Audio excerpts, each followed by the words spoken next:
Hey everyone, welcome back. Ready for another deep dive? Always. What are we looking at today? Well, today it's all about optimization. Specifically, how to optimize those super complex processes like the ones you see in massive manufacturing plants or those crazy, intricate logistics networks. Okay, I'm intrigued. Process optimization can be a beast. What's the new angle? Get this, we're talking about using AI, specifically graph neural networks, to predict problems before they even happen. Whoa, hold on. Predicting the future of a whole process, that's a tall order. I know, right? But that's what's so cool about this research. It's claiming a 97.4% accuracy rate in predicting the next step in a process, even in those super chaotic, constantly changing environments. 97.4%. That's, impressive to say the least. Color me skeptical, but also very curious. Skepticism is healthy. But let's back up for a second and talk about the problem this research is trying to solve. We all know how complex process maps can get. Just picture a manufacturing plant. Thousands of moving parts, ever-changing priorities.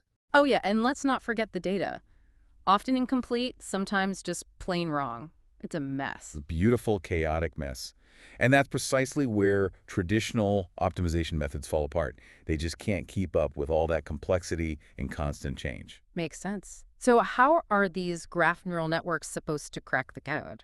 Well, the research paper we're looking at today is called Process is All You Need. It was just published last month by Somesh Misra and Shashank Dixit from ERP-AI Research. And their big idea is using these GNNs, as they're called, to basically model the whole intricate process. Okay, so it's like creating a dynamic map of everything that's happening. Yeah, kind of like that. Imagine each step in the process is represented by a point on a graph, and then all the lines connecting those points show how everything relates to each other. So like a supercharged flowchart, but on a whole other level. Exactly. Yeah. But I'm still wrapping my head around how this GNN actually learns from that graph. It's not just looking at a picture, right? Nope, it's way more than that. The GNN actually analyzes the relationships and connections between all those points to try to figure out what's going to happen next. Okay, that's starting to make more sense. But, people have been using process maps and trying to optimize them forever, right? What makes this research so different? What's the big deal here? The real magic is combining these GNNs with process mining. It's this whole new way of addressing those shortcomings of traditional methods.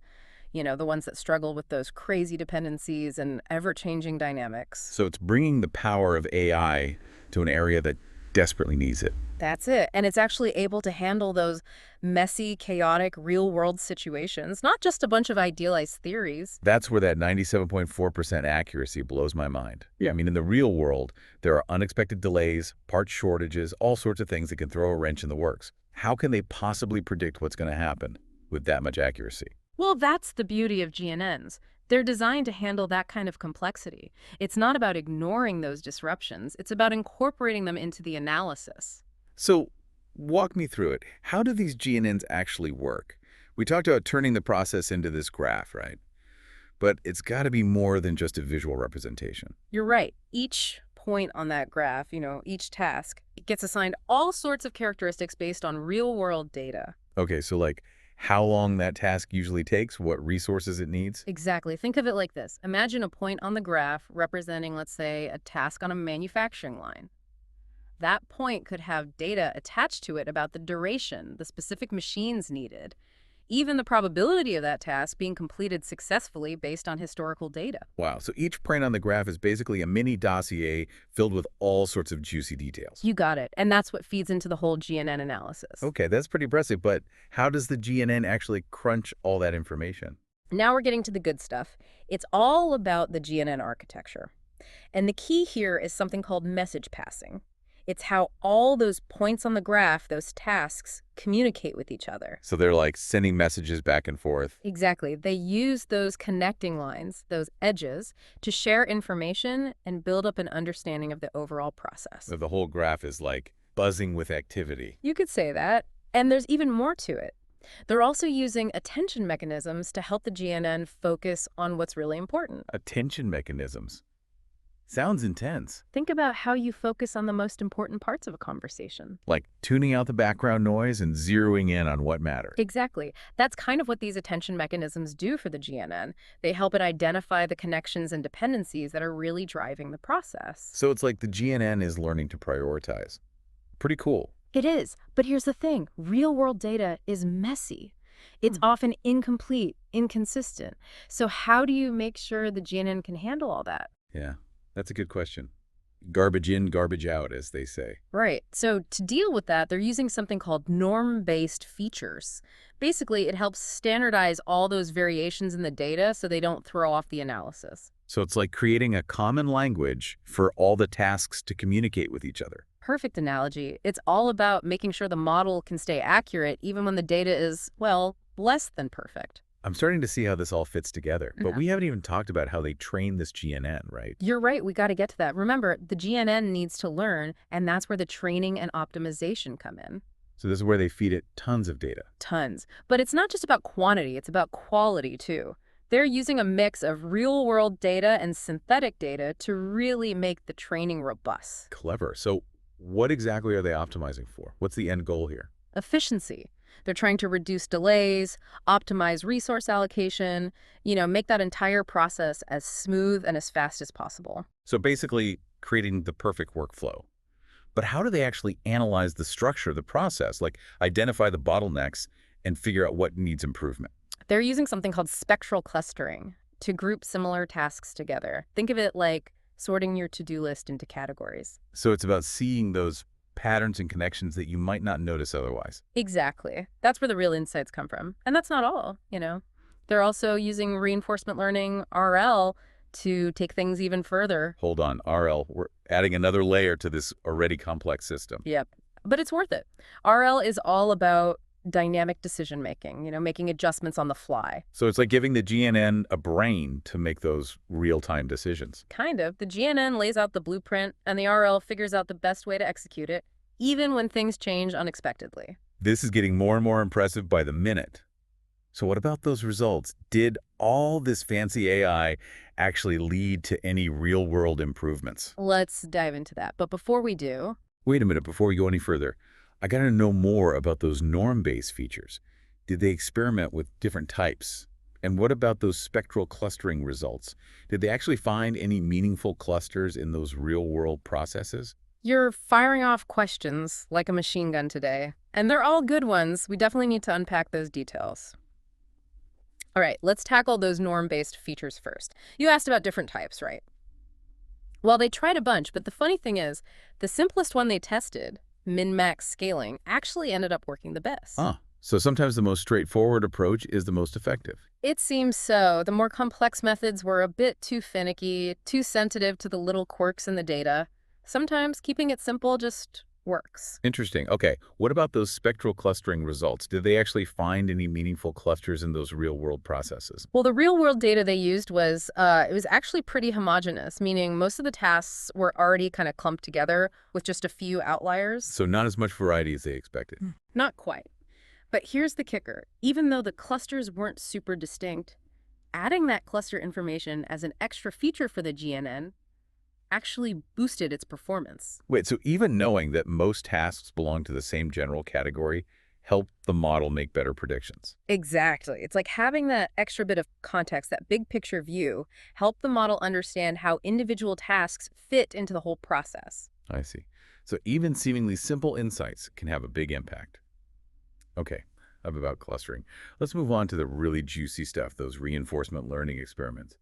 Remember, this is where the GNN teams up with an RL agent to make those dynamic decisions.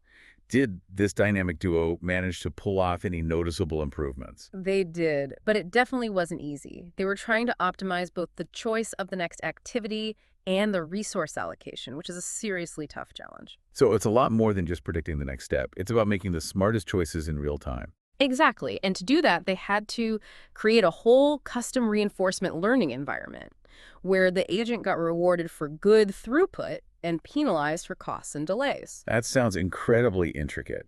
So how did the RL agent perform in this challenging environment? Did it actually learn? It did. The agent was able to find solutions that resulted in better rewards than just using a simple, basic policy. So they saw real improvements in terms of cost and time. Yep, there were definite gains. It wasn't a perfect system, though. Some episodes still ended up with negative rewards, mainly because those cost and delay penalties were pretty hefty. But even with those penalties, the fact that the RL agent was able to learn and adapt is still a pretty big deal, right? Absolutely. It shows the potential of combining reinforcement learning with this GNN-based optimization framework. But it also highlights that optimizing these real-world processes with AI requires a nuanced approach. To balance those competing goals of cost, time, and overall efficiency. Okay, let's take a step back and recap what we've covered so far. We've been talking about how researchers are using GNNs, this powerful AI tool, to analyze and optimize those incredibly complex processes we see in manufacturing, logistics, and so many other fields. Right. And we've seen how they're turning these processes into these graphs with points for tasks and lines for dependencies.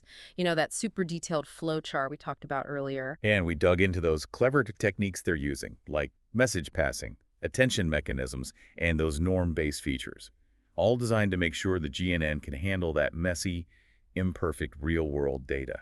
And of course, those results. Simple min-max scaling coming out on top, spectral clustering adding that valuable context, and reinforcement learning showing real promise, even with those tricky cost and delay penalties. It all builds on that core innovation of combining GNNs with process mining to create this super powerful, adaptable approach to optimization. But let's bring it back to our listeners for a second.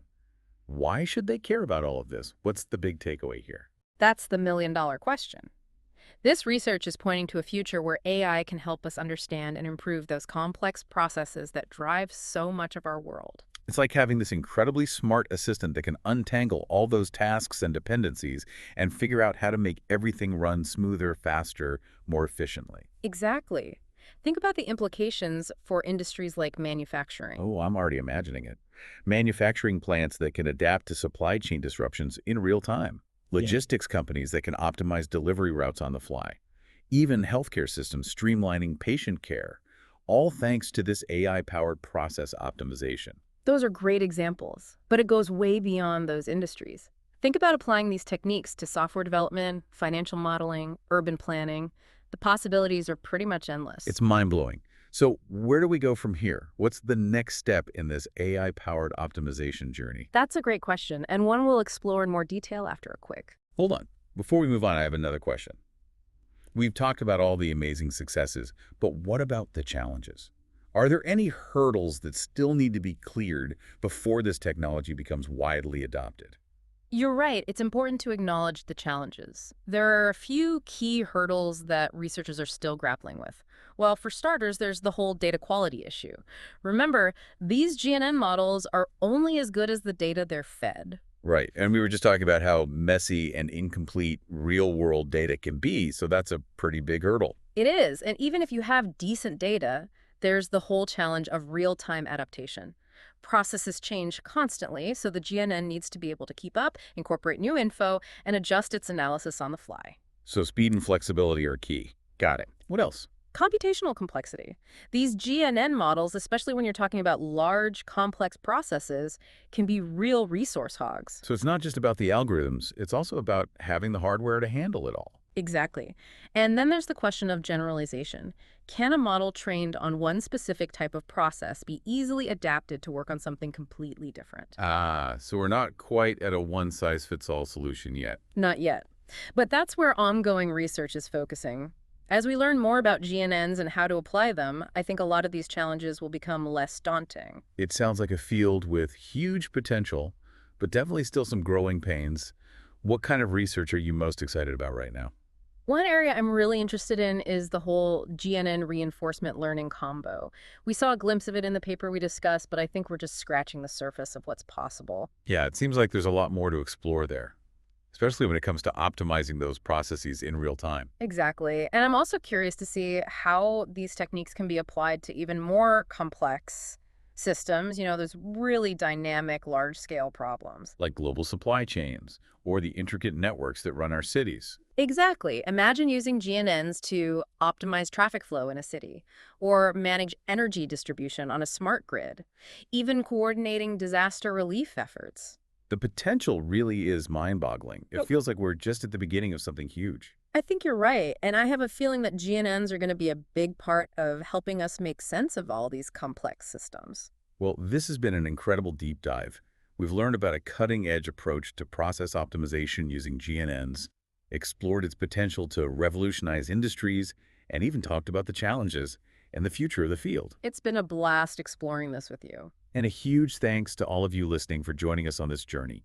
If you're as fascinated by GNNs as we are, be sure to check out the research paper we discussed, Process is All You Need. It's a really interesting read, even if you're not a data scientist. And hey, maybe it'll even spark some ideas about how you could apply these techniques in your own field. Who knows what the future holds? That's what makes it so exciting. Until next time, keep those brains buzzing.